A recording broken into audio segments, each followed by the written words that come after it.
មនុស្សគ្រប់គ្នានៅពេលព្រឹកទៅធ្វើការភាគច្រើននៃមនុស្សឈរជួរហើយរងចាំវេនរបស់ពួកគេដើម្បីឡើងរថភ្លើងក្រោមដីប៉ុន្តែនៅពេលដែលនរណាម្នាក់មិនអើពើនឹងជួរលួចចូលទៅមុខឬរុញច្រានចូលអ្នកដែលកំពុងរងចាំមានអារម្មណ៍ខឹងនិងមានអារម្មណ៍ថាមិនយុត្តិធម៌ប៉ុន្តែនៅពេលដែលមនុស្សម្នាក់ជិះរទេះវីលចរលេចមកមនុស្សនឹងផ្ដល់ផ្លូវឲ្យដោយធម្មជាតិនេះគឺជាពេលដែលក្តីមេត្តាករុណាដំណើរការយុត្តិធម៌និងក្តីមេត្តាករុណាគឺជាតម្លៃដ៏មានតម្លៃដែលត្រូវតែនៅជាមួយគ្នាជានិច្ចនៅក្នុងជីវិតរបស់យើង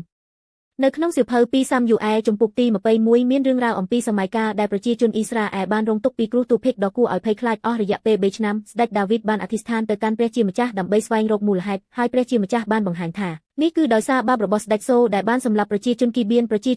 បានទាមទារឲ្យប្រហារជីវិតកូនប្រុសរបស់សូហើយដាវីតបានយល់ព្រមនឹងសំណើរបស់ពួកគេដោយប្រគល់កូនប្រុសនិងចៅប្រុសរបស់សូតាមរយៈព្រឹត្តិការណ៍នេះយុត្តិធម៌របស់ព្រះជាម្ចាស់ត្រូវបានបង្ហាញយុត្តិធម៌របស់ព្រះជាម្ចាស់មិនមែនគ្រាន់តែជាការគោរពច្បាប់ប៉ុណ្ណោះទេវាឆ្លុះបញ្ចាំងពីសណ្ដាប់ធ្នាប់និងស្តង់ដារសីលធម៌របស់ព្រះជាម្ចាស់ដែលកែតម្រូវពិភពលោក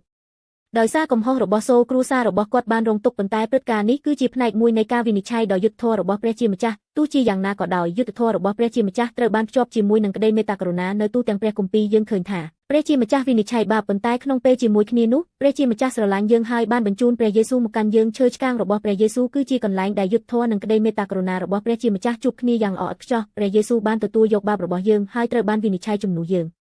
ហើយតាមរយៈការលះបង់របស់ទ្រង់យើងទទួលបានការអត់ទោសនិងសេចក្តីសង្គ្រោះការស្លាប់របស់គ្រួសារសូគឺដូចជាស្រមោលដែលបង្ហាញជាមុននៅការលះបង់សម្រាប់លុះបាបរបស់ព្រះយេស៊ូវយើងទាំងអស់គ្នាចង់បានយុត្តិធម៌ក្នុងជីវិតនៅពេលដែលនរណាម្នាក់ត្រូវបានប្រព្រឹត្តដោយអយុត្តិធម៌យើងមានអារម្មណ៍មិនសប្បាយចិត្តប៉ុន្តែយុត្តិធម៌តែមួយមុខមិនអាចធ្វើឲ្យពិភពលោកកក់ក្ដៅបានទេវាត្រូវការក្តីមេត្តាករុណាផងដែរឈើឆ្កាងរបស់ព្រះយេស៊ូវបង្រៀនយើងនៅរឿងទាំងពីរនេះព្រះជាម្ចាស់ដោះស្រាយបាបដោយយុត្តិធម៌ប៉ុន្តែទ្រង់អបក្រសោបយើងដោយក្តីមេត្តាករុណាអ្នកដែលស្គាល់សេចក្តីស្រឡាញ់នេះរស់នៅជាមួយនឹងការយកចិត្តទុកដាក់ចំពោះអ្នកដទៃរក្សាសណ្ដាប់ធ្នាប់និងគោរពគ្នាទៅវិញទៅមកសូមឲ្យថ្ងៃនេះយើងក្លាយជាមនុស្សដែលរស់នៅជាមួយគ្នាដោយសុខសាន្ត